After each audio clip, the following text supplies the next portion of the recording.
Vale, pues hoy toca exponer de la página 257 a 299, dos apartados. Voy a intentar ser breve, así bueno, luego damos pie a debate, más tiempo. Sí, o sea, sí que voy a decir antes que bueno, el segundo apartado que voy a tratar hoy me ha costado más de sistematizar y ponerlo a la presentación. Así que, bueno, espero que no os le metido muchas patadas y intentar un poco completarlo entre todos. Vale, pues el primer apartado a tratar, en la 257, se titula Los conceptos como forma en que se expresa el desarrollo dialéctico, el cambio del mundo objetivo. Bien, hasta ahora un poco habíamos venido analizando cuál es la estructura dialéctica del concepto, pero no se había venido analizando el concepto del mismo. Como ya se había dicho bueno, en el libro previamente, un problema fundamental del conocimiento es la cognición del mundo objetivo que existe al margen de nosotros, el ser.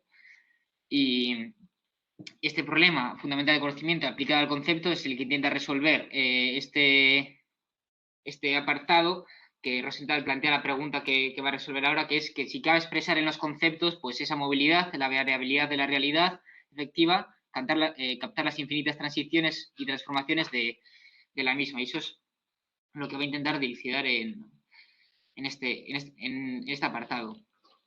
Bien, como ya habíamos visto previamente, la lógica formal toma el aspecto de un problema dado, mientras que la lógica dialéctica pues lo que hace es investigar el problema en su conjunto, ¿no? Y en este caso en concreto lo que vamos a ver es una unión entre la estabilidad y la variabilidad, y vamos a ver cómo eso pues se refleja en el concepto.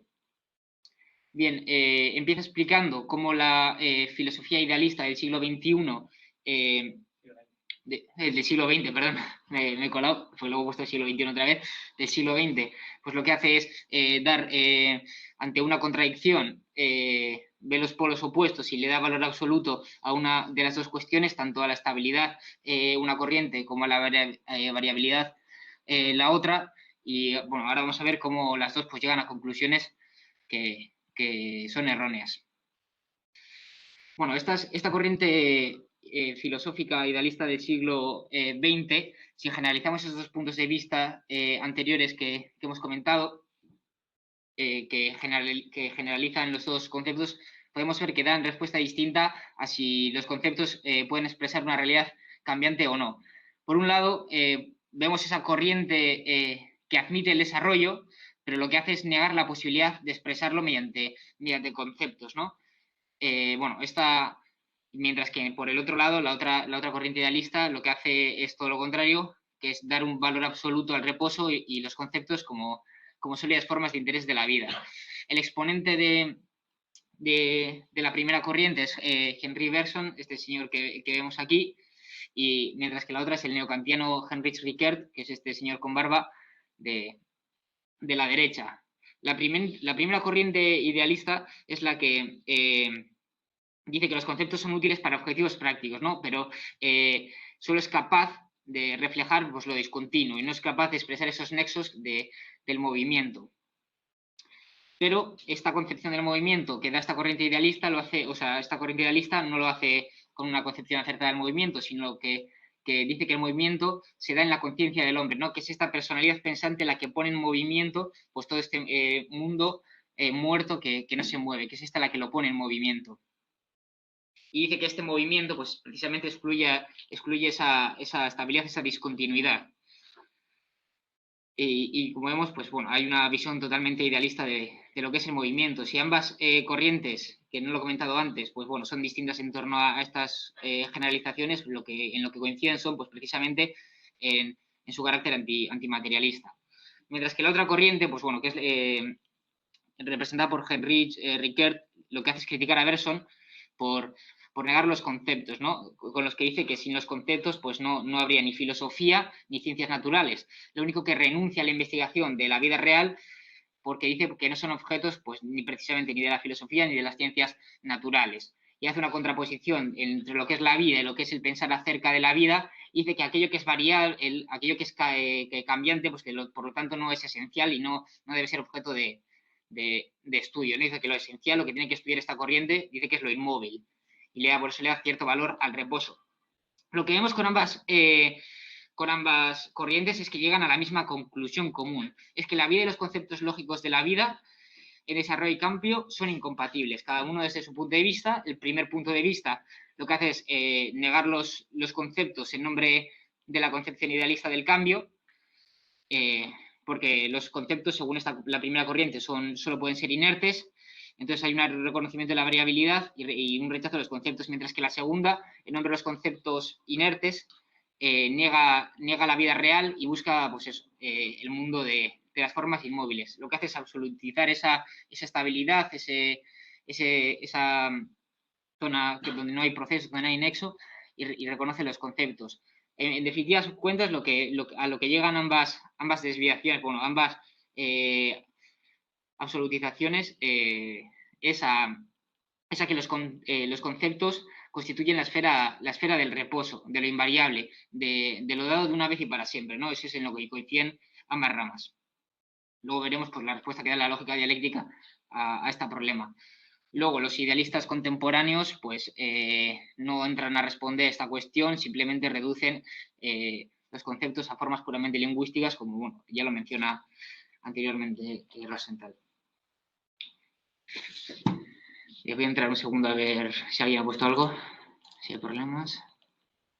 Vale, sigo. Vale, para la lógica dialéctica marxista, que da su propia respuesta a esta cuestión, dice que los conceptos son formas del pensar que reflejan el desarrollo, que refleja esa realidad objetiva, puesto que su punto de partida es el movimiento como principio del mundo objetivo, ¿no? El mundo objetivo se mueve al margen de nuestro pensar. Y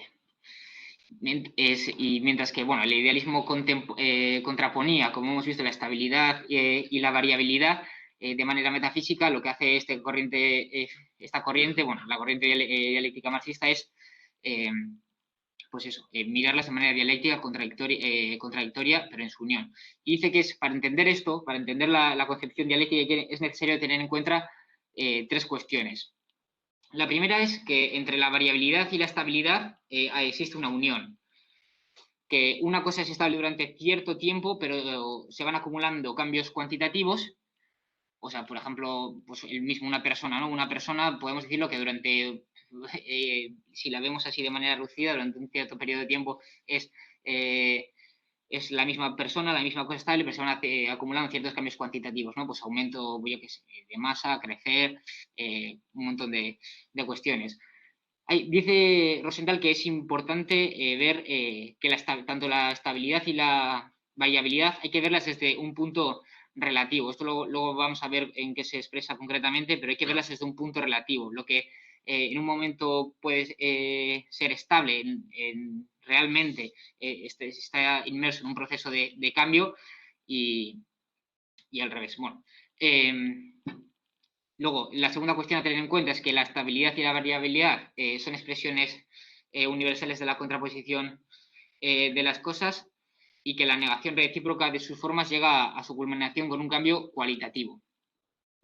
La última cosa a tener en cuenta de esta característica es que en su interior se da el aspecto contradictorio y ella misma es una transición y un cambio. Un segundo, voy a pasar. Vale. Vale, el concepto como algo general, es decir, como una unidad de cosas singulares, pues como hemos visto muestra cierto reposo, ¿no? O sea, cierta estabilidad. Pero a su vez, un concepto dado, luego, bueno, esto se va a aterrizar un poco más adelante en los conceptos y en las categorías lógicas más generales, pero el concepto también contiene variabilidad porque lo general existe en forma de desarrollo. Esto tiene una estructura dialéctica los conceptos. A su vez, todos los conceptos constituyen una unidad de opuestos. Todos los conceptos son un reflejo de la cosa en desarrollo, ¿no? O sea, todos los conceptos que se generan, o sea, todos los conceptos que el pensamiento humano profundiza para la explicación del mundo objetivo en desarrollo, son reflejo de esas mismas cosas. Es por esto que Rosenthal mete esta frase de Lenin que dice que, bueno, los conceptos por su propia naturaleza, pues, son tránsito, ¿no? Son en desarrollo. Vale, bueno, aquí una crítica que le hace Szilowski a Marx y Rosenthal la refuta, pero bueno, lo que es importante realmente importante, que tenerse en cuenta que los fenómenos son propias sus contradicciones internas y que en este se encuentra la fuente del movimiento de todos los objetos, ¿no? Un concepto dado, al abstraerse de la propia realidad, al hacer ese proceso de abstracción del pensamiento, quedan impregnados pues, de las propias contradicciones, seamos conscientes o no, de que tiene la propia realidad.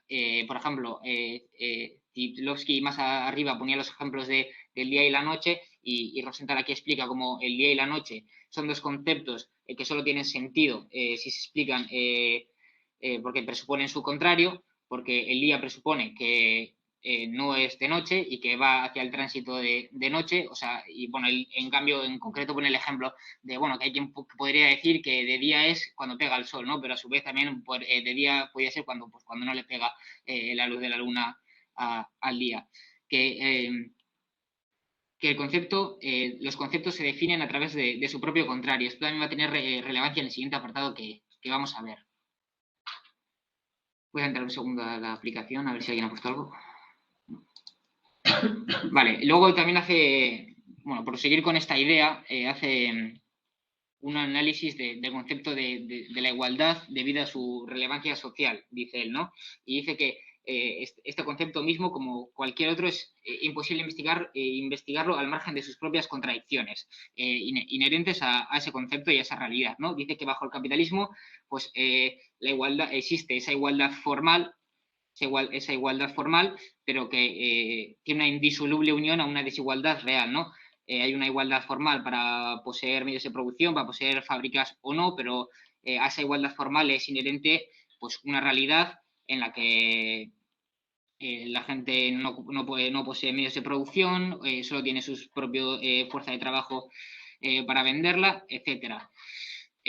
Aún así, este mismo concepto bajo el socialismo, él dice que, por ejemplo, bajo en la primera etapa de la construcción del socialismo, al poner los medios de producción al servicio del pueblo, pues se suprime esa igualdad formal, pero que a su vez es imposible explicar este concepto de igualdad sin su propio contrario, que es la desigualdad que subsiste en esta primera etapa al socialismo, que es la de la desigualdad al percibir según tu calidad, tu cantidad de trabajo, según ciertas cualidades pues, de números de familiares, etcétera, de contribución al trabajo, etcétera. Y luego dice, incluso en la etapa superior del comunismo, este concepto de igualdad es imposible entenderlo sin su contrario, porque esta igualdad social pues tiene una indisoluble unión con esa desigualdad a la que cada uno se le da en base a su necesidad, ¿no? Y en base a esa desigualdad que tiene su criterio en la necesidad, es imposible analizar este concepto sin su contrario. Bien, esto es importante. Hay que tener en cuenta que para la lógica dialéctica marxista y para la contradicción dialéctica de los conceptos no excluye la determinación de estos propios conceptos, ¿no? Que algo sea variable no quiere decir que no esté determinado, que no existan conceptos determinados, sino que la lógica dialéctica precisamente muestra la firmeza de un concepto que se determina con el elemento variable. Por eso, la fluidez no significa en absoluto la falta de precisión, el reflejo, sino que el reflejo más exacto es un reflejo más exacto de la determinación. Es decir, una cosa entendida desde el método dialéctico marxista, por expresar estos términos, no pierde su determinación, sino que precisamente porque esa cosa y la naturaleza de esa cosa está en tránsito, en un desarrollo, relativo, es con este método dialéctico con el que se va a hacer pues es un reflejo más exacto de esta cosa y un concepto, o sea, un conocimiento y un reflejo en el pensamiento mucho más profundo pues que la forma, por ejemplo, metafísica de pensar. ¿No? Los conceptos son tránsitos porque todo fenómeno es un tránsito de una cosa a otra. Es un poco lo que, redundando en la idea que decía de Lenin antes. Bien, y aquí pone el ejemplo de cómo este movimiento de los conceptos lo emplea Marx en el propio Capital y exactamente en el concepto de la mercancía, por ejemplo, pone como ejemplo, este también va a aparecer en el siguiente apartado, la mercancía, pues bueno, como generalización de mercancías individuales reales, dice que, bueno, que la mercancía tiene una contradicción interna entre valor de uso y valor, que es esta contradicción interna es la propia causa de la metamorfosis de la mercancía y que sirven de origen para el movimiento del propio concepto de mercancía. Cuando la producción está menos desarrollada, dice que hay una contradicción menor de estas cualidades propias de la mercancía, y que el avance de la producción exige una mercancía se tome como medida de valor, ¿no? Como dinero. Pues bueno, cuando la producción de mercancías está menos desarrollada, pues por ejemplo hay una menor contradicción entre el valor de uso y el valor, y digamos que pues esa contradicción es menor, no hace falta que se desarrolle una producción dineraria en la que yo tengo, pues eso, 5 onzas de trigo que equivalen a 5 horas de trabajo, o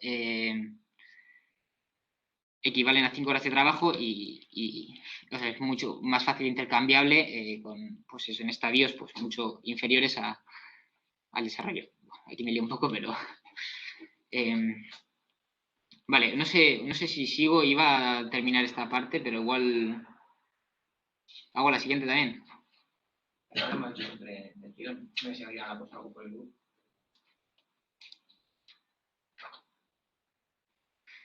No, vale, sigo. El siguiente, bueno, aquí vamos a aterrizar un poco más las cosas. Este era un poco más general, pero aquí es cómo se reflejan el movimiento y sus contradicciones en las categorías lógicas, ¿no? En esas categorías lógicas más generales, es decir, en esas categorías, por ejemplo, la esencia y fenómeno, contenido y forma, necesidad y casualidad, posibilidad y realidad, son categorías lógicas que expresan las contradicciones más generales y las contradicciones más importantes, pues eso, de todo el proceso de transición, de todo el proceso universal de cambio, ¿no? Y son procesos, son categorías lógicas del pensar que reflejan estas contradicciones. Vale, a su vez son grados de profundidad alcanzados por el movimiento de la cognición en su camino de lo exterior a lo interior. Y lo que va a hacer un poco es dilucidar el significado general de estas categorías en este apartado y cómo se relacionan entre ellas.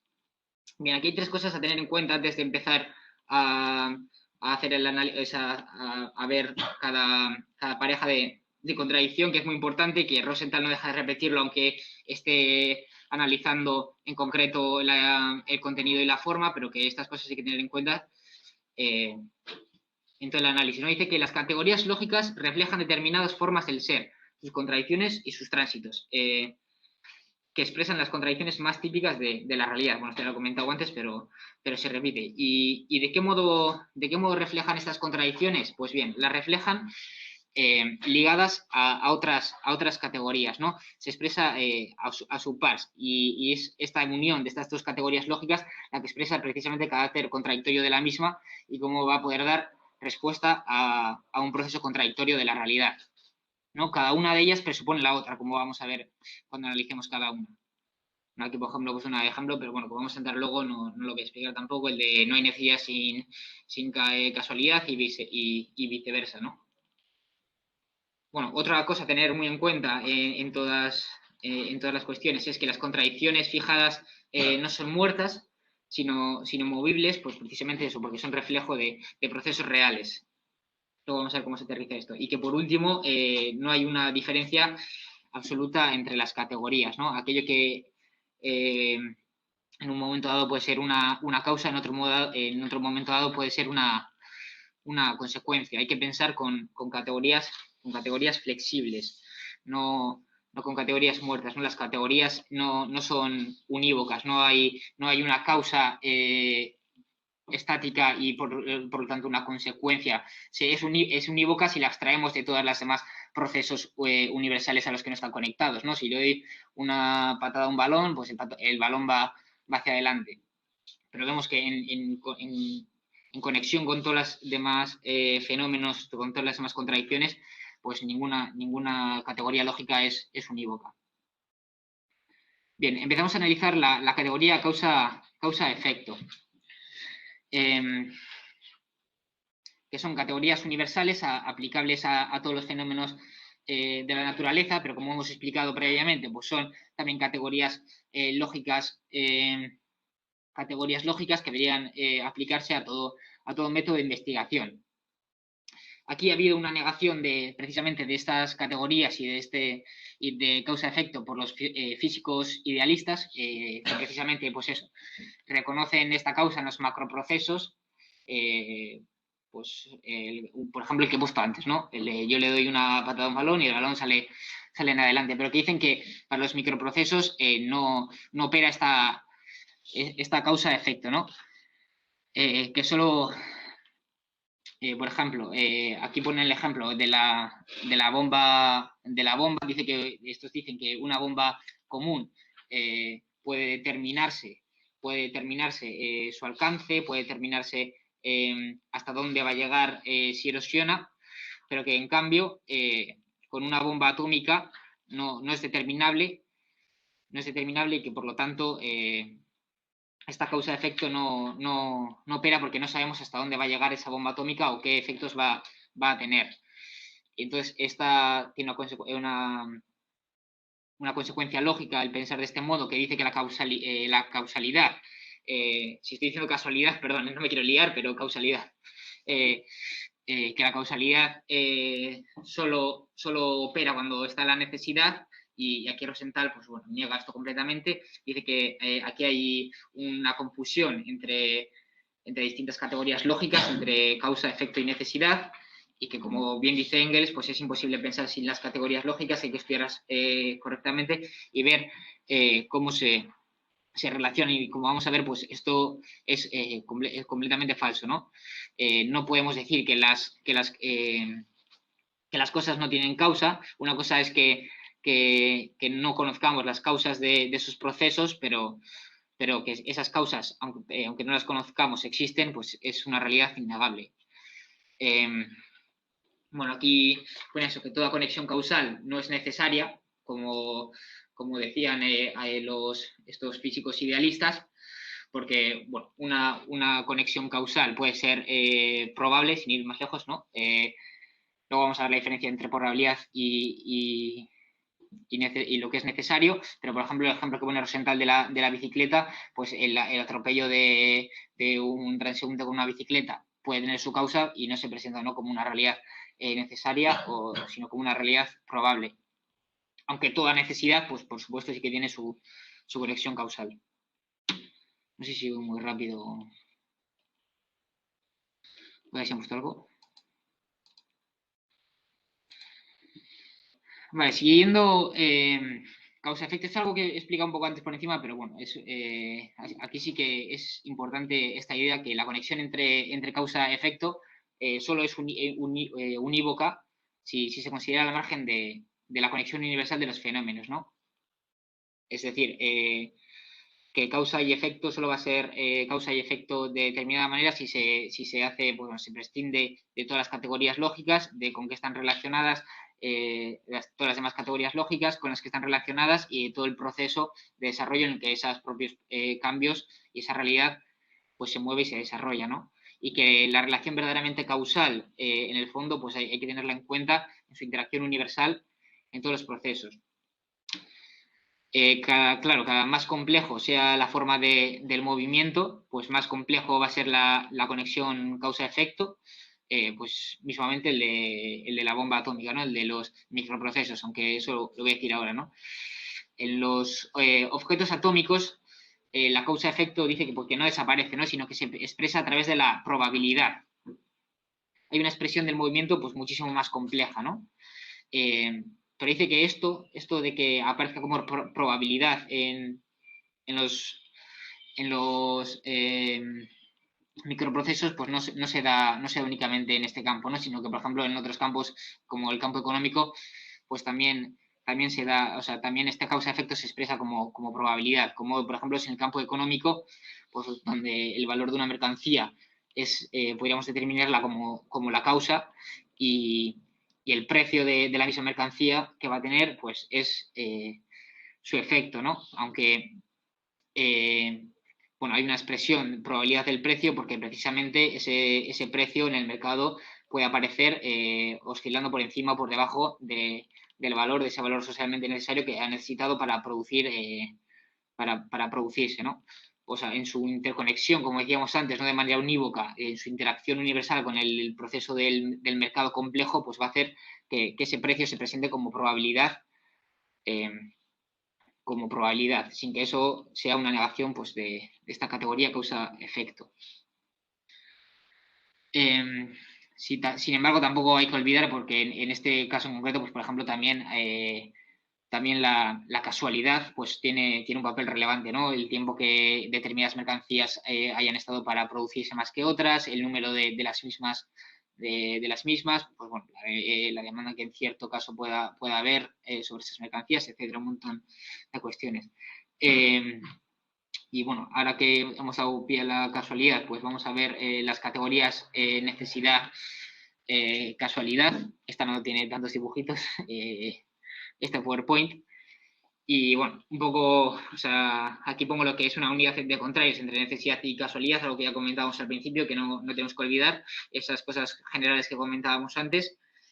Y bueno, definimos la necesidad, ¿no?, como ese resultado de la conexión interna de los fenómenos, en que la causa se encuentra en la esencia de las cosas, ¿no? Es algo que debe ser y que puede no ser, o sea, y que no puede no ser. Es precisamente en la cosa, en su conexión interna, donde vamos a encontrar esa necesidad. Mientras que la casualidad, vamos a ver como la base de la esfera de los nexos externos y superficiales entre esas cosas, ¿no? No radica en la cosa en sí, sino que radica en esos nexos externos, ¿no? Es algo que puede ser y que a la vez puede no ser, en función de esa relación con los distintos nexos. Luego vamos a poner el ejemplo concreto que pone Rosenthal, que es mucho más esclarecedor, pero bueno. Claro, una no existe sin la otra, ¿no? La necesidad es la base de la casualidad y la necesidad se revela en tal o cual casualidad. Aquí, bueno, en el texto precisamente hay una pequeña, presenta la postura de Pelchot, que critica a Lenin, en la que se discute pues eso, la necesidad como base de los procesos, en la que no lo pronuncio bien, pero Pelchot pues dice que, por ejemplo, en los procesos históricos no opera la necesidad, ¿no? Y Lenin, bueno, dice, o sea, no opina lo mismo, evidentemente, y dice, bueno, que las leyes, por ejemplo, objetivas, las leyes económicas que rigen la sociedad son necesarias, es decir, son el resultado de la conexión interna precisamente de ese funcionamiento, y que no, o sea, no podemos determinar de sentido único, ¿no?, esa determinación necesaria. O sea, si la necesidad conduce al mismo resultado fundamental, esa determinación puede ser efectivamente de sentido único, ¿no? Pues allí donde la producción de mercancías ha existido, pues bueno, ha llevado a una producción capitalista más o menos desarrollada, pero que no es una necesidad unívoca, ni mucho menos. Hay que entenderla en su nexo con todos los procesos externos que estaban influyendo. Y bueno, vamos a poner el ejemplo este, ¿no? Es muy importante diferenciar entre qué es esa necesidad, esa casualidad, pero que, al igual que, como decíamos antes, que no hay que olvidar, es una diferencia relativa, ¿no? Por ejemplo, la actividad de cada humano puede resultar casual, pero si tomamos en un conjunto de comportamientos, vemos su base necesaria. Pues bueno, por ejemplo, en una sociedad capitalista, pues por ejemplo, la actividad de cada humano que tú, yo o el otro decidamos hacer puede resultar casual, mientras que el conjunto de toda la actividad, de toda la sociedad humana en ese sistema en concreto, pues bueno, tiene su base necesaria en las leyes objetivas, en la determinación de su funcionamiento interno. O sea, aquí pone otro ejemplo que es el de, no he querido meter la marca concreta de batido, a ver si nos lo censuran en YouTube, pero bueno, que es de la necesidad que surge de verter una sustancia soluble en un líquido, ¿no? Precisamente de verter esa sustancia, se genera esa necesidad de distribución de las, o sea, de los, ¿no? ¿Cómo me sale ahora? De las moléculas en todo el líquido. De ese movimiento surge esa consecuencia necesaria, pero que el movimiento que cada molécula particular tiene dentro del vaso, pues se presenta como un movimiento casual, ¿no?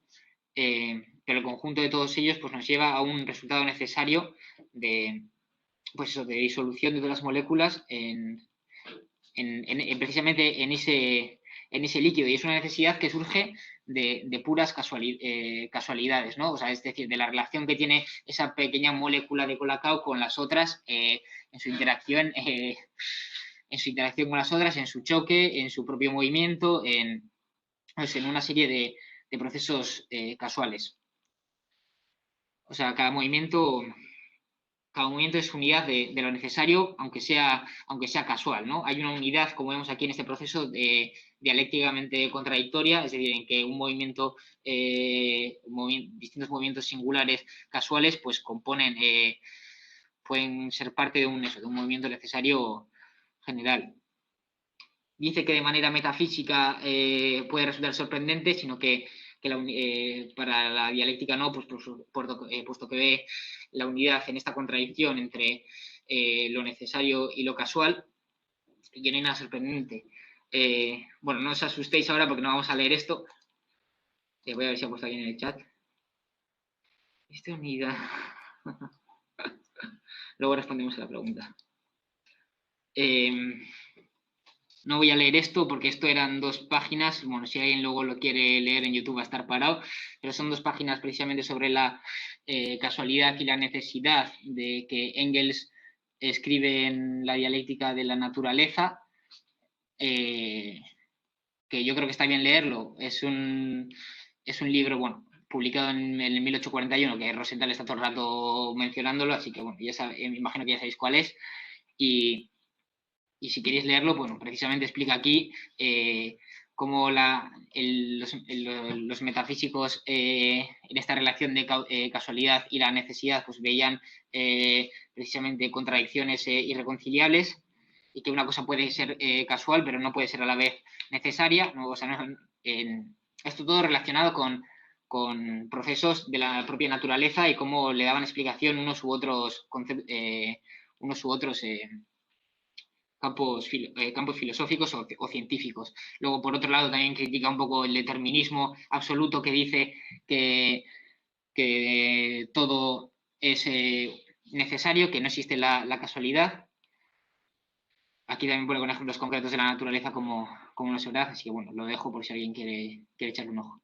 Ha dicho 1841, 1941. Eso, 1941 se publica, o sea, estos manuscritos los escribe del 1873 al 86, que bueno, nunca lo sistematiza, pero hasta el 41 no se publican, y bueno, Rosenthal pues los coge continuamente porque todas estas categorías lógicas aparecen en la obra, pues no sistematizadas, pero sí más o menos explicadas, dispersas, y bueno, si alguien le quiere echar un ojo. Bueno, respecto a las categorías de posibilidad y realidad, estoy terminando, son distintas y no coinciden entre sí, pero puede que una se convierta en la otra. La diferencia sustancial es que lo posible no puede transformarse en realidad, o sea, puede no transformarse en realidad, pero a su vez pues, puede llegar a serlo, ¿no? Dice que Aristóteles ya ve precisamente con un análisis dialéctico, ya ve aciertos en el pensar estas categorías, y dice que la realidad es anterior en el tiempo, ¿no? Que, por ejemplo, que lo que le da origen, pues ya existe previamente. Pues eso, para la posibilidad de que algo se convierta en una barra de pan, pues es necesario que exista una realidad de que ya haya harina y de que haya una cierta de ingredientes que, puestos en movimiento, precisamente en este caso con actividad humana, puedan pasar de la posibilidad a la realidad, ¿no? Que es donde dice Rosenthal aquí que presenta el movimiento, es cuando la cosa está en movimiento, cuando puede pasar pues, de la posibilidad a realidad. Entonces, la probabilidad presenta diferentes grados de transformación en la realidad. Por un lado, pues bueno, puede tener una forma abstracta, y aquí pone el ejemplo de la colisión de las estrellas o el trust de Lenin. No voy a entrar ahora tampoco a explicarlo porque llevo bastante tiempo explicando, y si luego queréis comentarlo, pues lo comentamos. Y de la forma real, y que toda posibilidad refleja propiedades y condiciones de los objetos reales. Estas categorías tenemos que verlas con flexibilidad, porque, bueno, no, por ejemplo, no toda la posibilidad pues, se convierte finalmente en real. Solo me quedan 2 diapositivas, ¿eh? Bueno, la posibilidad en su base esencial pues refleja las tendencias sujetas a la ley y necesarias del desarrollo de los objetos. Esto lo explica ya varias veces y lo repite varias veces, pero que tampoco hay que olvidarse de la casualidad que se incorpora y que no permite que el cálculo de ese proceso, de ese cambio en concreto, pues pueda ser exacto, ¿no? Bueno, lo que para finalizar un poco el apartado, dice que el examen de varias categorías lógicas muestra de qué modo el pensar expresa la contradicción propia del movimiento real, es decir, de que estas son categorías del pensar, y que al pensar empleamos todas estas categorías, cada una de ellas muestra una faceta contradictoria y se relacionan de manera dialéctica entre sí, pues como hemos visto eso, causa y efecto se entremezclan con posibilidad y realidad. Y que esta visión conjunta que nos ofrece las distintas categorías lógicas, pues nos puede ofrecer una visión no deformada de la realidad, o más exacta de la realidad, que bueno, pues, luego puede variar pues, precisamente en muchos aspectos, ¿no? Y pone como un buen ejemplo del uso de estas categorías lógicas el que hace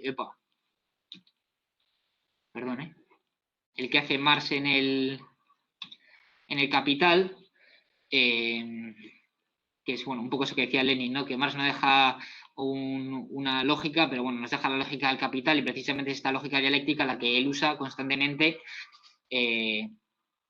en el análisis que hace en el propio Capital. Y como ha hecho en el apartado anterior, también lo hace aquí con la mercancía, y dice que, por ejemplo, para las categorías lógicas esencia y fenómeno, pues utiliza en la propia mercancía, nos muestra cómo la esencia de la mercancía es el valor y su fenómeno es el precio, bueno, un poco lo que hemos comentado antes, que el contenido de la propia mercancía pues sería ese trabajo socialmente necesario para producirla, y su forma, la forma de ese trabajo socialmente necesario, pues es ese valor de cambio, que esa relación social que se va a manifestar en el intercambio con otras mercancías, en que lo general o lo singular pues se encuentra, por ejemplo, lo general en ese valor general que encuentra su expresión singular en el precio singular de distintas mercancías, y bueno, necesidad y causalidad, y un montón de cosas que ponen a disposición que hace que el análisis que hace Marx de la mercancía muestre una forma lógica dialéctica del pensar, donde todas las contradicciones se entrelazan, mostrando, pues eso, a partir de la categoría más bueno, simple, o diría esencial, de modo de producción capitalista, como todas estas categorías lógicas van mostrando un fenómeno, nos van mostrando precisamente una visión menos deformada de la realidad, y como a partir de estas categorías pues va desarrollando todo su análisis. Y bueno, con esto voy a dar paso al chat y al debate.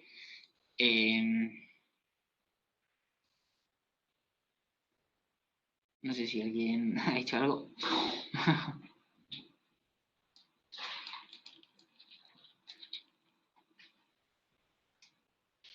Estaba un poco nervioso, a la hora de explicar. Espero que no se haya hecho muy monótono porque a mí se me ha hecho... No, bueno, yo voy a compartir dos cosas sobre estas distinciones de la casualidad y la densidad. Una es en el campo de la sociología, en el cual, hasta donde ha llegado mi información o donde yo he compartido espacio con sociólogos, estas cuestiones no están nada claras y son un motivo para, pues en buena medida, para deshacerse del pensamiento científico sobre la sociedad, ¿no? O sea, para rechazar que en la sociedad exista algún tipo de ley y que todo lo que podemos hacer es simplemente describir algunos pequeños procesos, exponer cómo suceden ciertas cuestiones, pero se pone muy en duda la idea de causalidad y, por supuesto, está muy puesta en cuestión la idea de ley. Y, en cambio, pues aquí nos queda con estos planteamientos sobre la relación entre densidad y casualidad, pues se nos da la herramienta filosófica para empezar a abordar de manera correcta de qué manera se da la causalidad, las causas, los fenómenos necesarios en la sociedad, junto con las casualidades y demás. Yo, hasta donde conozco, una academia ecléctica piensa que toda ley en el ámbito de la sociedad lo llaman positivismo, a toda noción de ley en lo social. Piensan algunos incluso que el marxismo no habla de ley y Marx en el Capital busca exponer la ley económica que rige el movimiento de la sociedad burguesa. Y entonces esto me parece un punto de apoyo muy importante para combatir pues toda la deriva ecléctica, posmoderna, anticientífica, descriptiva, que rechaza esta extracción de leyes, de causalidad, etc. Y todo ello sin caer en una especie de rigidez en la cual intentemos forzar la existencia, la pura existencia de siempre de necesidad y de una, sí, pues eso, de una continua causalidad necesaria, cuando vemos que también influye el factor casual, ¿no? Y que por otra parte es muy sencillo de entender que procesos de movimiento de la materia muy diversos, que tienen que ver con los diversos seres vivos, están continuamente aconteciendo, ¿no? Por dónde pasa corriendo un caballo, por dónde, etc. Y la misma evolución de las especies se ha tenido que producir también a través de todo este conjunto de causalidades que no han sido opuestas a fenómenos causales y necesarios, ¿no? Pero ¿en qué momento el último herbívoro de una especie es comido por el depredador que normalmente la ha depredado, ¿no? Pues ese fenómeno casual, o en qué momento un invierno es especialmente fatídico para una determinada especie, etc. Bueno, o ahí está el asunto de los meteoritos, ¿no? El meteorito que cambió en buena medida el desarrollo de la vida en el planeta Tierra, con el tema de los dinosaurios. En fin. Y luego el otro punto es que hasta donde hemos visto, yo creo, de las explicaciones económicas sobre las crisis del capital, también se apoyan mucho en tomar una cosa por la otra. Siempre que leemos prensa burguesa, las crisis del capital son siempre casuales. Siempre es un problema puntual que aparece por allí, de un banco que ha especulado más de la cuenta, un mal invierno, y nunca hay un problema necesario en el modo de producción capitalista para la prensa burguesa, ¿no? En cambio, Marx busca analizar qué contradicciones necesarias desarrolla el propio modo de producción capitalista, que es lo que expone él en el Capital, y cómo eso necesariamente produce crisis, y que es necesario se demuestra en que esas crisis son recurrentes, ¿no? Lo que pasa es que, claro, siempre cuando estallen justo en un punto o en otro, un día u otro, por supuesto, como dice aquí Rosenthal, hay una causa de que sea así, pero, pero es casual, no es posible determinar desde la dinámica del capital en general exactamente por dónde va a explotar cada crisis cada año, ¿no? Entonces, en cada ciclo. Por eso cada crisis también hay que investigarla específicamente. Cada crisis tiene sus aspectos casuales, porque también puede haber también unas malas cosechas, una serie de problemas ambientales en un momento dado que desatan todo el resto de contradicciones. Entonces, bueno, me parece que el capítulo da puntos de apoyo indispensables para cualquier investigación en ciencias sociales en este sentido.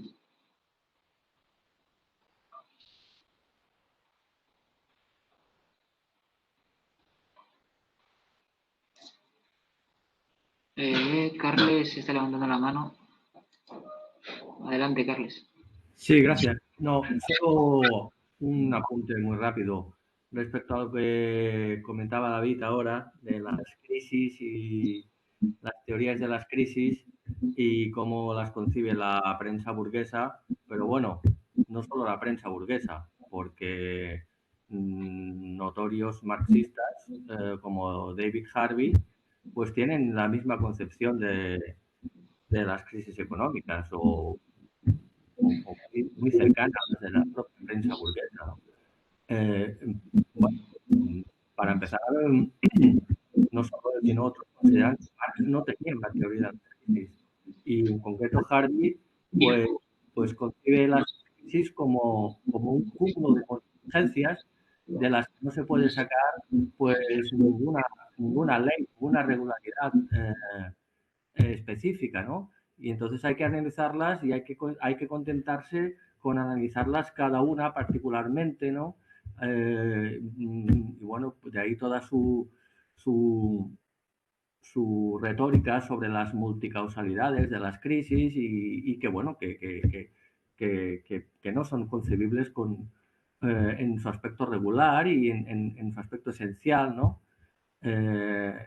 Como leyes, ¿no? Como ley que define a todas las crisis, aun cuando es verdad que, como se ha señalado, pues existen particularidades para cada una. Pero bueno, esa es en definitiva la posición de Harvey y de otros muchos marxistas. Solo apuntar esto, nada más.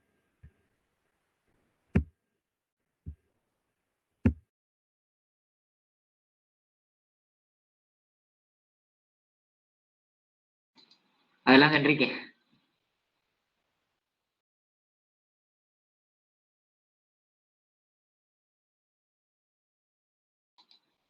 Enrique, tienes la voz si quieres decir algo. Y a ver, me queda una preocupación, o a lo mejor faltó lectura o profundidad en la lectura, como siempre, tengo que reconocerlo. Bien, cuando veíamos cuando hablamos del salto, no sé si recuerdan esa sesión, cuando Rosenthal habla del salto, lo está refiriendo a fenómenos biológicos, químicos, físicos. Tuvimos por aquí un intercambio de opiniones respecto a que la teoría del salto en Lenin también se refiere al cambio social, a la revolución. En este caso, o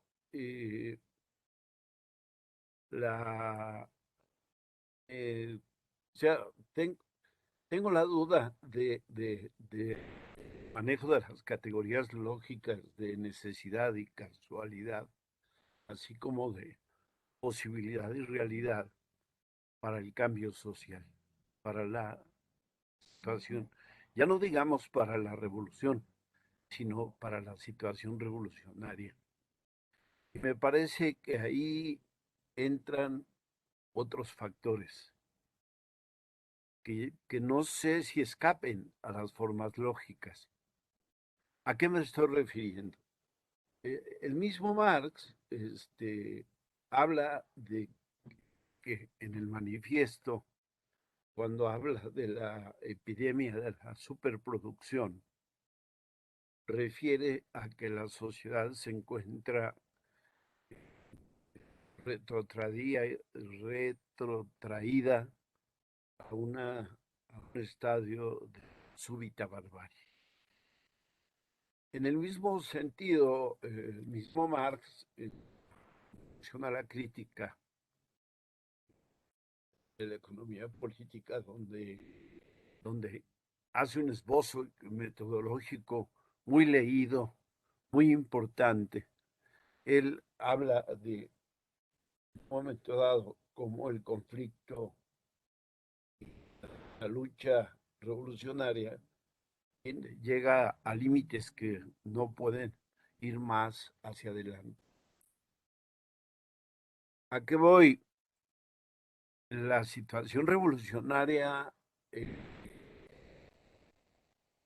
no es una posibilidad, es una realidad, es un avance de las contradicciones en el desarrollo capitalista. Sin embargo,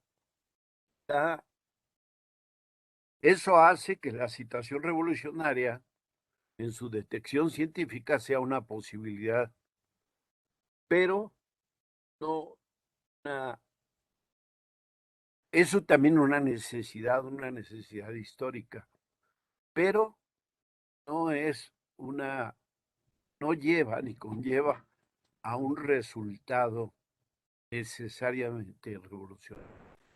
Lo hemos visto en la historia misma, ¿no? Esto es, ahí, en mi opinión, no veo las formas lógicas, o solo que Rosenthal solo hable de la cognición, pero yo entiendo que no, yo entiendo que también está hablando de los fenómenos históricos en términos del cambio social. Y ahí es donde veo que no hay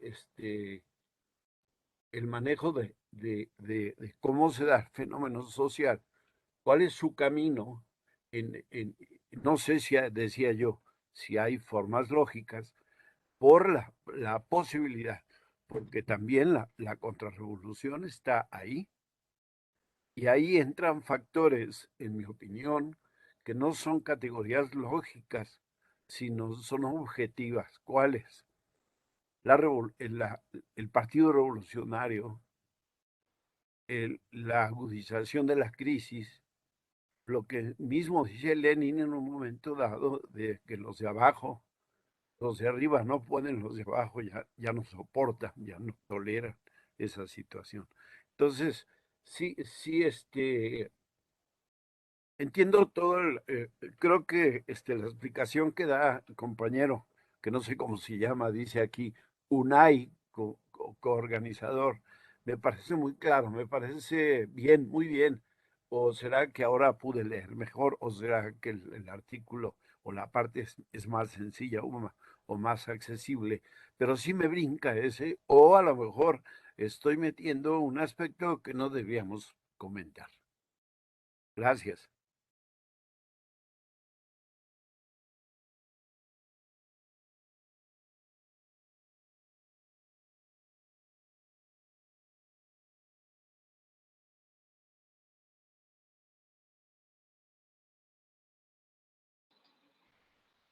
Que Unai delega la pregunta. Unai es un nombre común en el País Vasco. O sea, es un nombre propio, quiero decir, pero es bastante común aquí. No es un nombre, no es atípico. Bien, bien.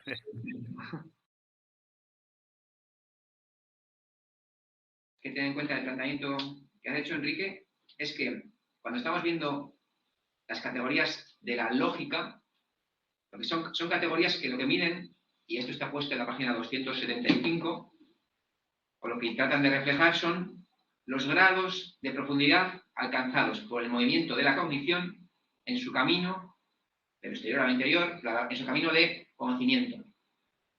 Eso es lo que reflejan las categorías lógicas, que son las que hemos visto en este apartado. Entonces, estas categorías lógicas no nos van a explicar por sí mismas la revolución proletaria. En todo caso, serán las categorías por las cuales, nos podemos apoyar para explicar lo que sabemos o no sabemos o cómo avanzamos en el conocimiento de la revolución proletaria.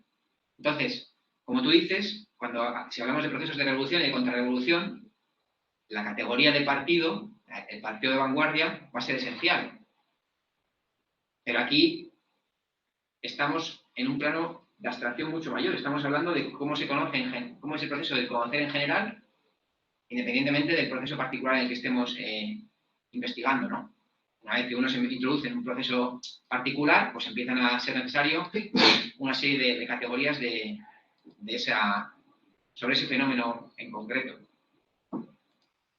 Entonces, tú planteas, por ejemplo, que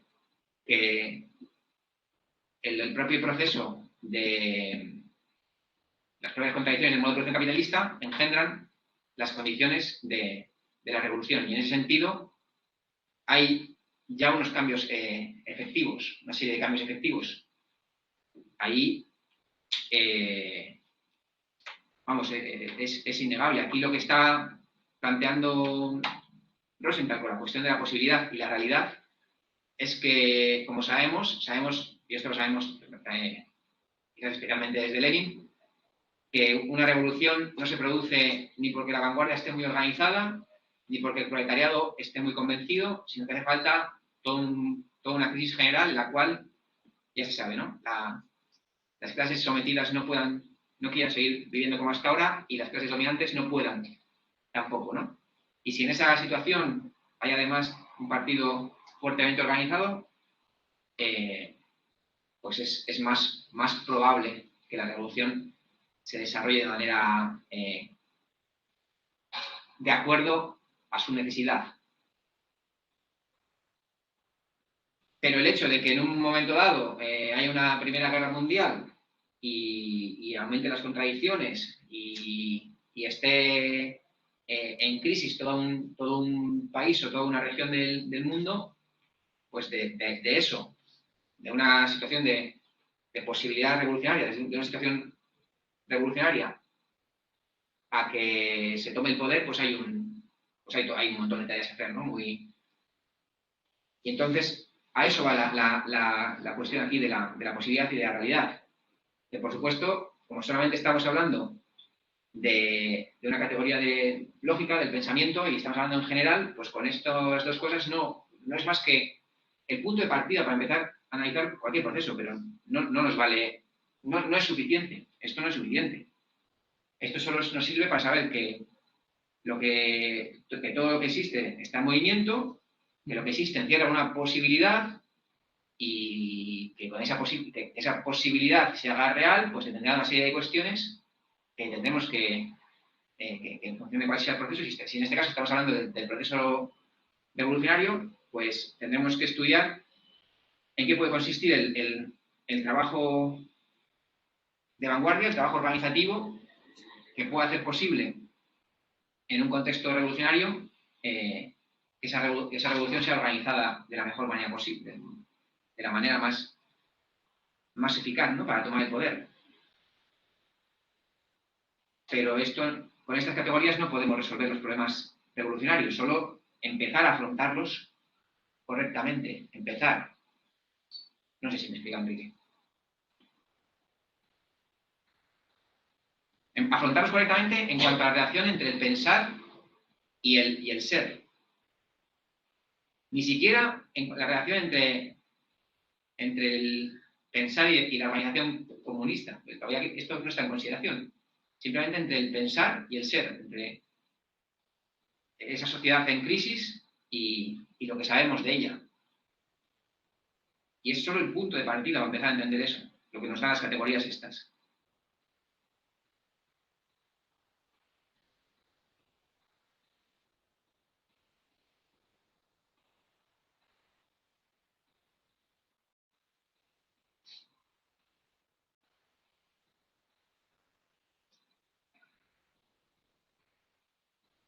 Más palabras.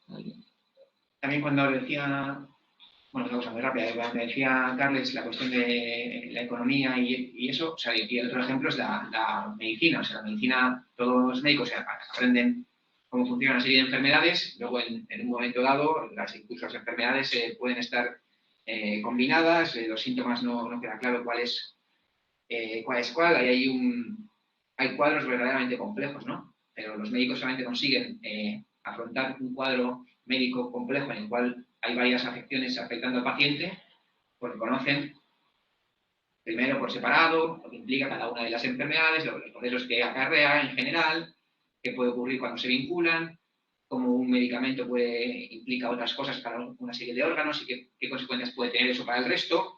Entonces, conocen una serie de cuestiones necesarias y cuando le aparece un paciente que presenta un cuadro extrañísimo, pues empiezan a saber descomponerlo y buscar la forma de mantenerle con vida, ¿no? O sea, esto está en todo, está en todo, está en todo. Ha habido una mano. Sí, dale, Joaquín.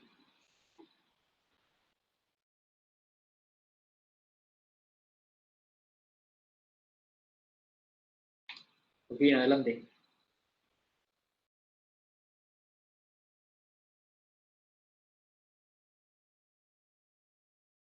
Si igual tienes el micro apagado, me parece aquí. Sí, lo tenía apagado. Digo que me gusta la parte esta final de lo que hemos leído hoy sobre la definición de la importancia de la causalidad y la relación que hay y la no contradicción que hay entre causalidad y casualidad, etcétera. Pero como siempre tengo un problema con Rosenthal general en una cuestión fundamental que es su concepción del objetivo. Pero no me voy a centrar en eso porque eso habrá otros capítulos donde lo podremos ver con más claridad. Y tampoco me voy a centrar en la simplificación con la que presenta la filosofía de algunos filósofos idealistas.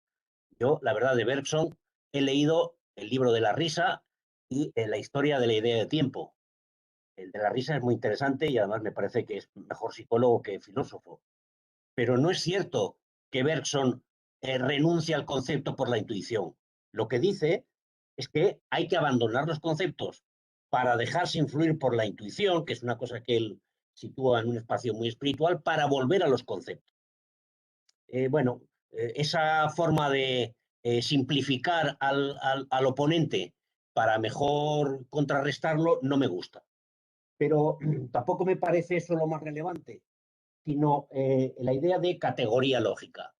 El tema de las categorías lógicas, como distinto a la categoría como diferente al concepto, es un tema problemático en la filosofía marxista.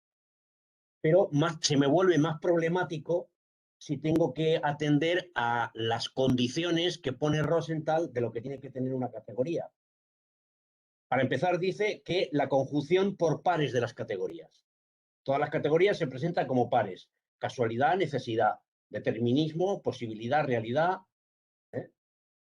Y me pregunto, es que hay categorías que no van por pares. Por ejemplo, la categoría tiempo, que es fundamental para estructurar el pensar. ¿Cuál es el par opuesto al de tiempo? O la categoría espacio. O la idea de esfera. ¿Cuál es el par con el que se resuelve y se establece el que estos son categorías lógicas del pensar? La propia categoría de peso, o la idea de tamaño, o medida, la propia idea de medida. ¿Dónde está el par? Yo no lo veo por ningún lado. Por lo tanto, de nuevo, esta interpretación de la categoría y de las condiciones para la existencia de la categoría, pues me parece francamente débil. Otra cuestión es la de la propia universalidad. Claro, que estamos haciéndonos trampas al solitario. Si incluso el contenido, si las categorías mismas, que son, como dice en un momento, en la página 279, categorías lógicas del pensar, sin las cuales el conocimiento pierde su apoyo fundamental. Vale, pero si estas también están sujetas a la dinámica, el movimiento y el cambio y la transformación, tenemos un problema, porque si estos son los fundamentos del pensar que nos permiten, por ejemplo, construir los conceptos, ¿con qué percibimos el cambio y la transformación ya no en los conceptos, sino en las categorías? Ya no en, por ejemplo, el concepto de modo de producción, que lo analizamos con categorías: cantidad, calidad, tiempo, evolución, historia, un montón de ellas. Pero, ¿con qué?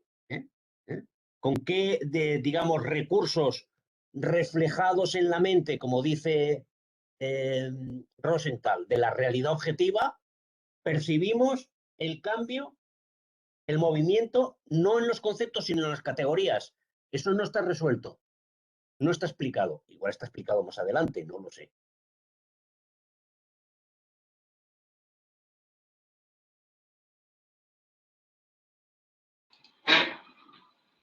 ¿Tú dirías?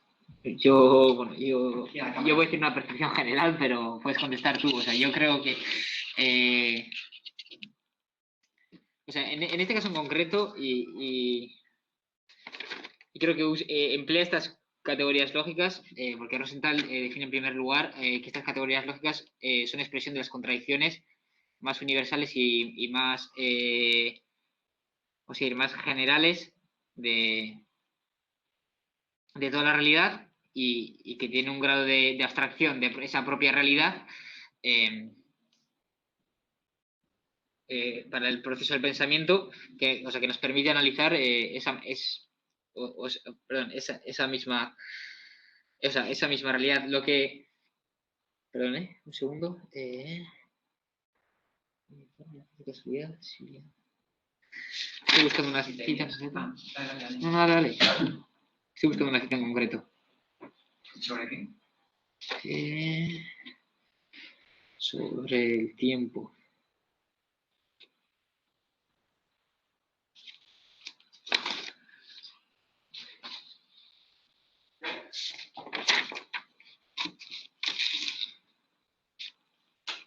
Bueno, yo compartiría, ¿encuentras lo del tiempo? No sé, dale.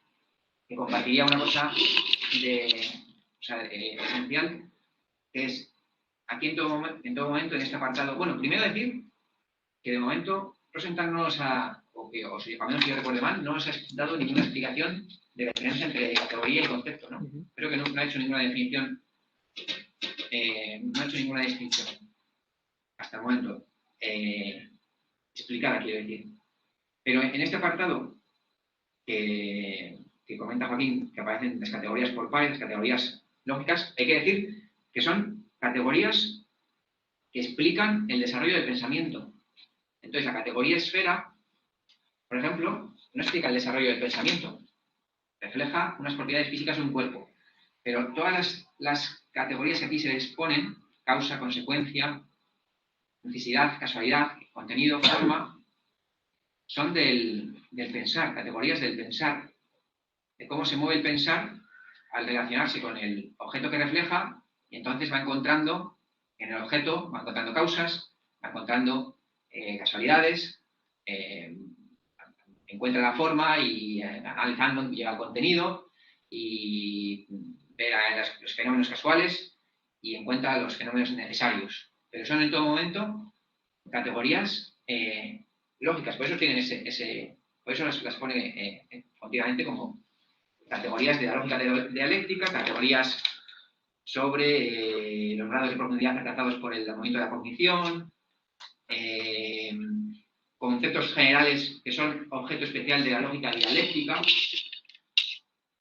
¿no? O sea, las categorías lógicas, categorías sobre el modo en que el pensamiento avanza sobre el objeto de estudio. Yo, la verdad, no tengo conocimiento. Eso, que no sé si habrá categorías de estas en las que habría que buscar y no encontremos un par. Pero en este caso no nos valdría la de tiempo, la de esfera, caen fuera del conjunto de categorías que está aquí analizando Rosenthal. sea, yo creo que estoy de acuerdo con David, ¿eh? Estoy de acuerdo con David y creo que, o sea, de hecho, la segunda frase ya que dice Rosenthal en el apartado, de hecho que no hace ninguna distinción entre categoría y concepto, dice, en estas cuestiones, dice, es necesario delimitar ahora los conceptos más generales que son objeto especial de la lógica dialéctica y analizar desde el punto de vista que nos interesa. O sea, la estructura dialéctica de los conceptos que ha venido desarrollando Rosenthal en los capítulos anteriores, bueno, se viene reflejada en el estudio de estas categorías, ¿no? Y él las define, las categorías, como los conceptos más generales de la lógica dialéctica, porque son categorías esenciales del proceso de la cognición, o sea, del proceso de la cognición del mundo objetivo. Yo entiendo en eso, en el anterior apartado, cuando está explicando sobre el movimiento de los conceptos y si los conceptos son capaces de expresar el movimiento o no, pues ya pone el ejemplo del tiempo, de la materia y cómo estos, pues precisamente son capaces de expresar esa realidad en movimiento. Ahora mismo los busco, pero creo que delimita bien en este siguiente apartado que lo que va a analizar son estos conceptos generales de la cognición de ese proceso del pensar. Bueno, dale, Joaquín, que seguro que tienes algo que... No, y una última cosa. Y luego sobre el movimiento de estos universales,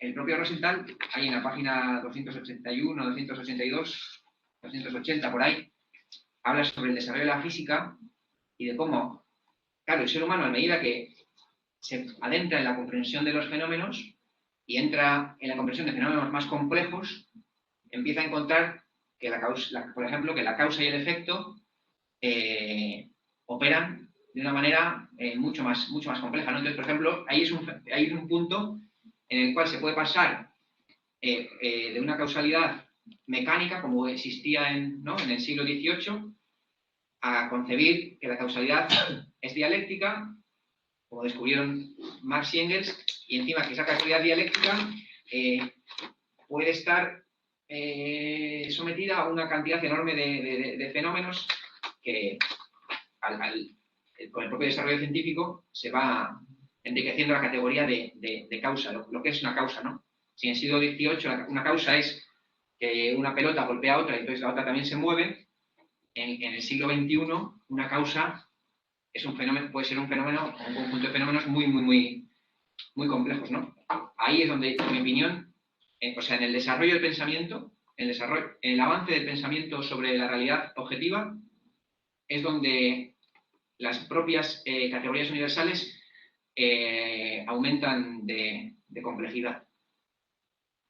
Sí, pero aquí nadie responde a la pregunta que ¿sobre qué base se determina el movimiento, la dinámica y la transformación de estas categorías lógicas del pensar en carácter universal? Y sobre qué construye ese conocimiento. Y otra cuestión. La cuestión es que es lo que consideramos categorías lógicas del pensar, es decir, categorías sin las cuales el conocimiento se desarrolla. La idea de tiempo, de espacio y de medida son imprescindibles para poder pensar, para poder construir un pensamiento racional. De la misma forma que puede hacerlo la necesidad, casualidad, causalidad y todas las demás. Solo que no encajan ciertamente dentro de este conjunto de categorías definidas por unos parámetros que me parecen un tanto arbitrarios.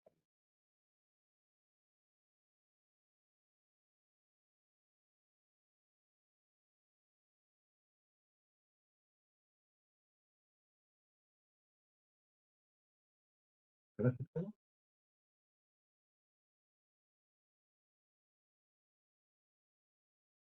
Espera, ahora.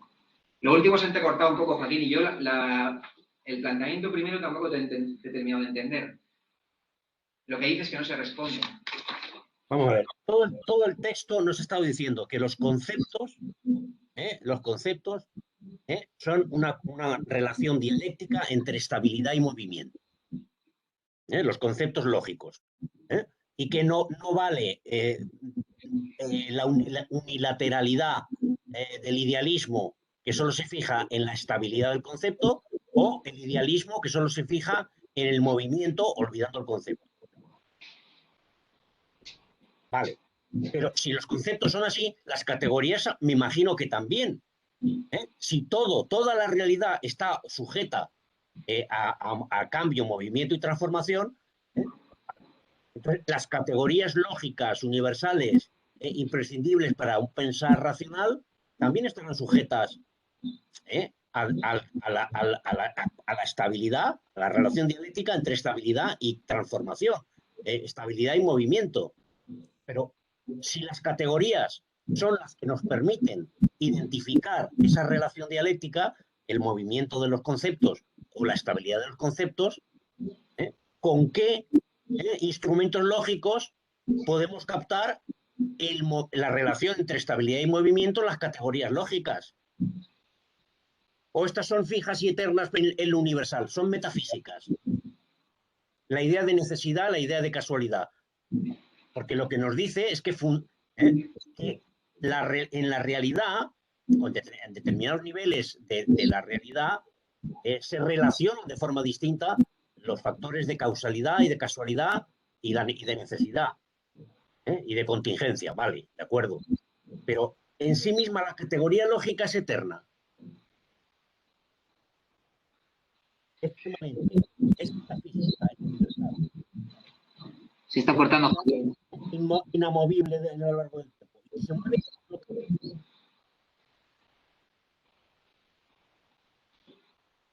No se oye, ¿no? ¿Sí? No, Joaquín, se ha entrecortado. Pero bueno, se ha escuchado, ¿no? O sea, se ha entrecortado la última frase, pero se ha escuchado. Pues, o sea, yo creo que un ejemplo es el ejemplo del desarrollo de la categoría de causalidad. Que la causalidad no ha sido entendida igual en el siglo XVIII que en el siglo XIX que en el siglo XXI o en el siglo XX. Y,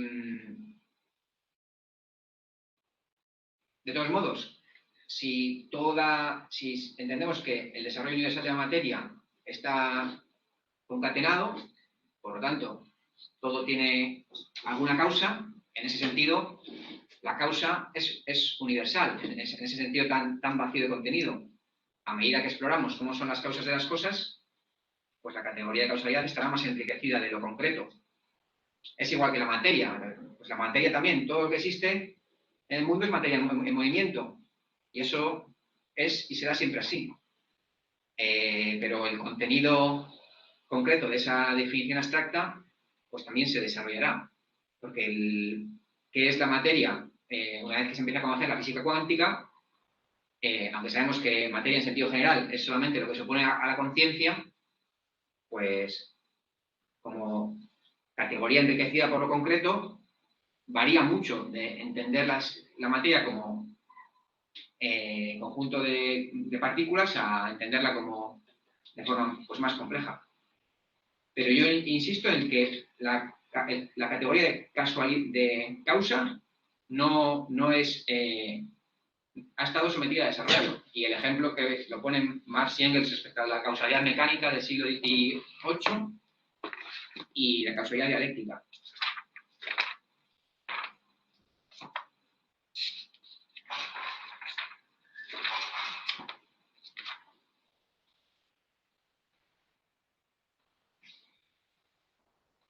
No sé, yo tampoco dudo que surjan nuevas categorías.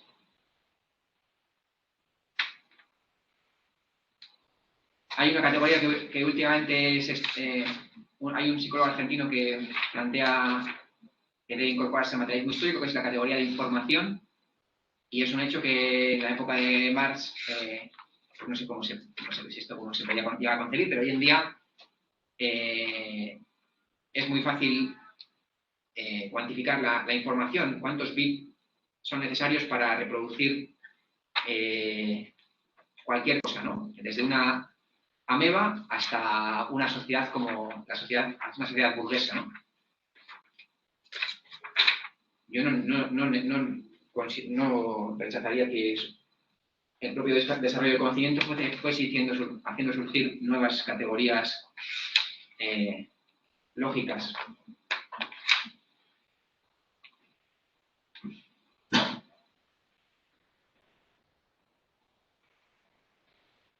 De todos modos, lo que ha dicho Rosenthal sobre que los conceptos, ¿cómo era?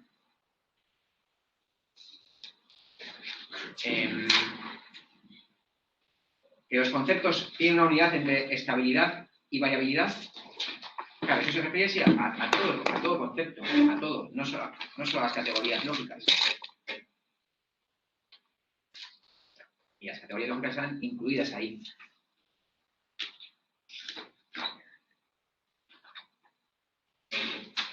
Pues tampoco yo, o sea, no tengo idea si, o sea, tiene que ver exactamente con esto, pero o sea, creo que precisamente cuando Rosenthal está criticando a Kittilowski en la página 267, en la siguiente, bueno, pues, o sea, precisamente lo que está criticando Rosenthal es que el Kittilowski está diciendo que si en más los conceptos son abstracciones, ¿dónde puede aparecer en ellos el espíritu de la negación, ¿no? Y precisamente y que esto se hace en la lucha contra el idealismo en defensa de la concepción materialista de los conceptos, ¿no? Y precisamente en la página 268 lo que está diciendo Rosenthal, que los conceptos, precisamente por ser abstracciones de la naturaleza, contienen en sí ese movimiento, ese desarrollo, ese cambio, esa esencia contradictoria. No sé.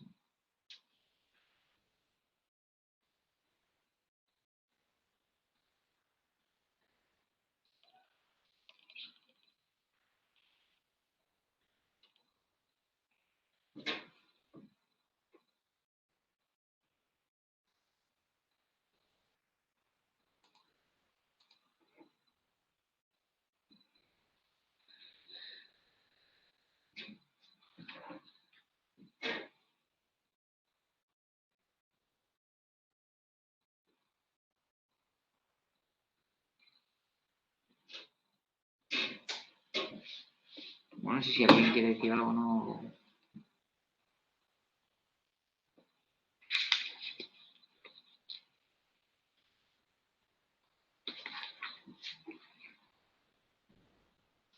¿Alguien desde su casa?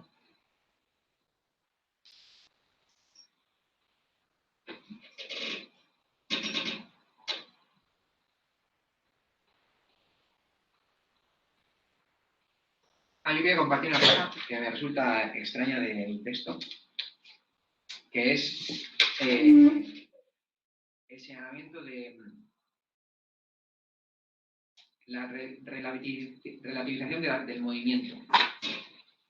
En la página 264 y 265, Rosenthal expone 3 puntos que tienen que ser, como el punto de partida para la comprensión es lo esencial para la comprensión del movimiento y, por tanto, el punto de partida para comprender el movimiento de pensamiento. Y empieza el primer punto hablando del movimiento, de la cosa, ¿no? Y cómo toda cosa incluye estabilidad y variabilidad. Y nos señala que la estabilidad no es absoluta, sino que es relativa, pero al mismo tiempo nos dice que la variabilidad tampoco tiene carácter absoluto, sino un carácter relativo. Bueno, Lenin en el texto ese cortito sobre la dialéctica, una de las cosas que señala es que el conflicto, así como el reposo es relativo, el movimiento y el conflicto son absolutos. Siempre hay movimiento, aunque sea movimiento meramente cuantitativo, y aunque el movimiento en un momento dado esté presente como estabilidad, o sea, incluso nosotros mismos con nuestra presencia sobre una silla, sentados y en reposo y como personas que mantenemos nuestra unidad corporal, somos todo un reflujo de movimientos de células y de energía constante y en continua, algunos crecimiento y otros estamos ya en degeneración.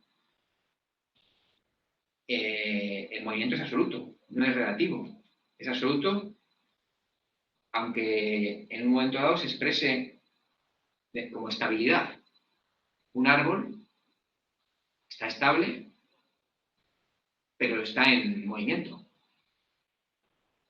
No está en un movimiento, no está continuamente a cada segundo dando cambios cualitativos, pero está en movimiento. Y justo la vida y la materia, si tienes una cualidad, es que el movimiento es absoluto.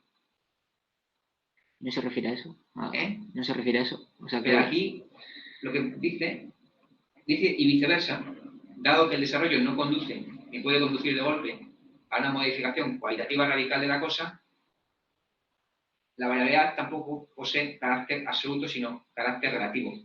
Bueno, pero lo dice porque, o sea, yo creo que lo dice porque más arriba dice que la cosa permanece ella misma durante cierto tiempo. Sí, hay una cosa que es verdad que no, he mezclado yo, he sido culpa mía, porque Rosenthal no habla de estabilidad y movimiento, sino de estabilidad y variabilidad. Y que aquí concibe variabilidad como cambio cualitativo radical, como cambio cualitativo, entonces puede haber movimiento sin haber variabilidad. Nada, punto para Rosenthal, otra vez. Mira que quería atacarle, Joaquín, pero no, punto para Rosenthal. Habla de estabilidad y variabilidad, no de estabilidad y movimiento.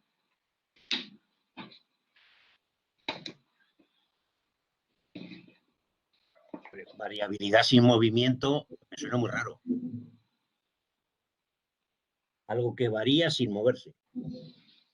Sí, no, me he explicado yo mal. Que Rosenthal contrapone, en este caso, estabilidad a variabilidad.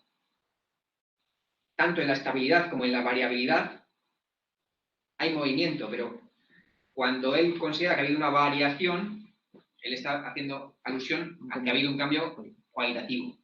Entonces, la existencia de cambios cualitativos frente a la estabilidad. El cambio frente a la estabilidad.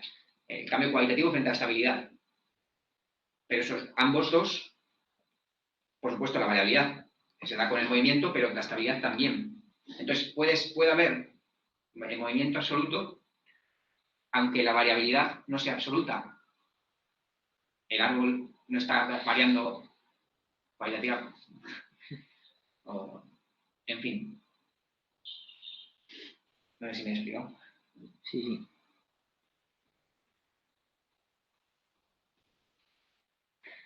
Yo sí que recomendaría leer estas 3 páginas si tenéis tiempo, y luego las paso por el grupo de WhatsApp porque son sobre la casualidad y la necesidad y su relación dialéctica, porque son de Engels, porque son demoledoras, ¿no? Y encima redundaba en la idea esa la primera que ha comentado David, respecto, bueno, él dice literalmente que una ciencia que se propusiera la tarea de seguir hacia atrás la causa, y él dice, de esta vaina de arvejas, tal, ya no sería una ciencia, ¿no? Sino que sería pura diversión. Y precisamente, hace esa crítica a los que niegan la casualidad como algo que realmente sea algo necesario, que tiene su causa, como si esto. Así que luego os lo paso y si queréis le echéis uno. No sé si alguien quiere...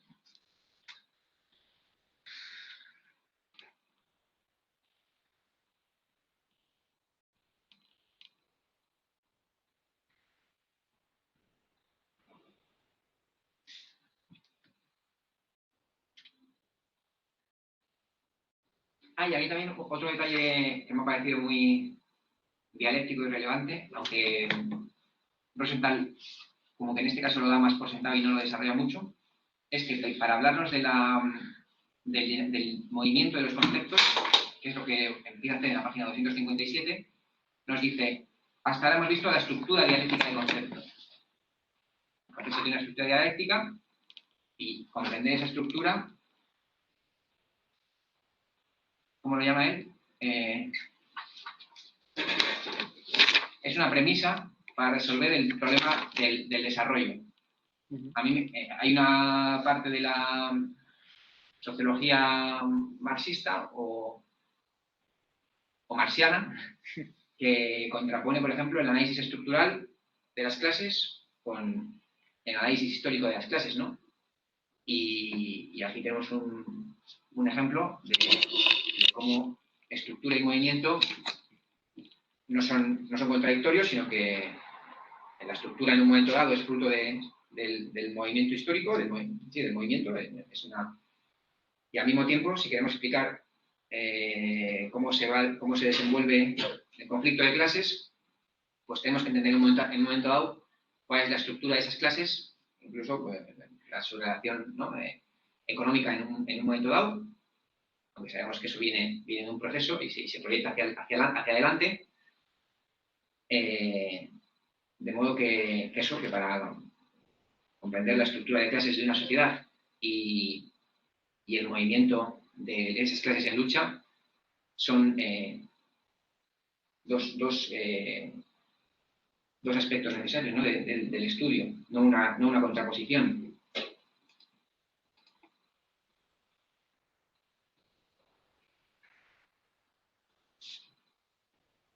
Quería a tocar un poco la distinción entre análisis cuantitativo y cualitativo y a esa contraposición también metafísica entre una cosa y la otra, cuando el marxismo lo que hace es integrar un análisis cuantitativo con un análisis cualitativo de los fenómenos.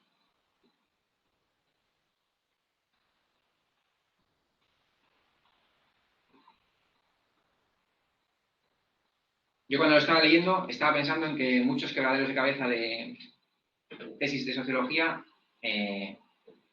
estaban aquí resueltos y sin embargo en la academia no se abordan. La gente lo resuelve como puede, como se le ocurre.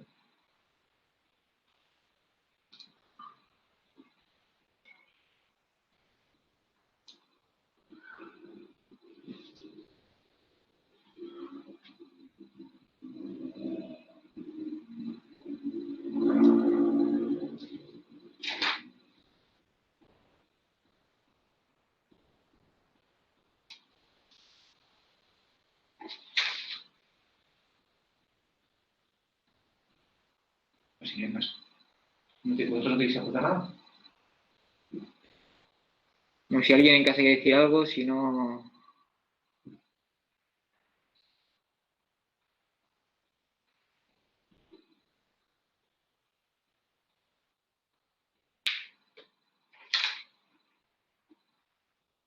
Bueno, pues si queréis dejamos aquí.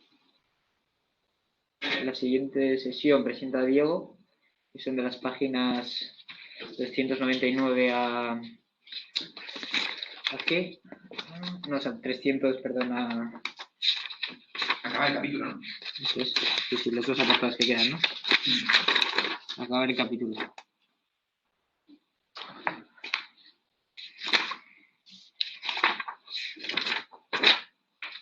...170 a 189.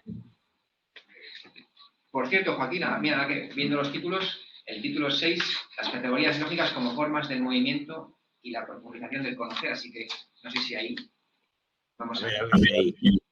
A ver. Venga, Bueno, dentro de 15 días. hasta luego.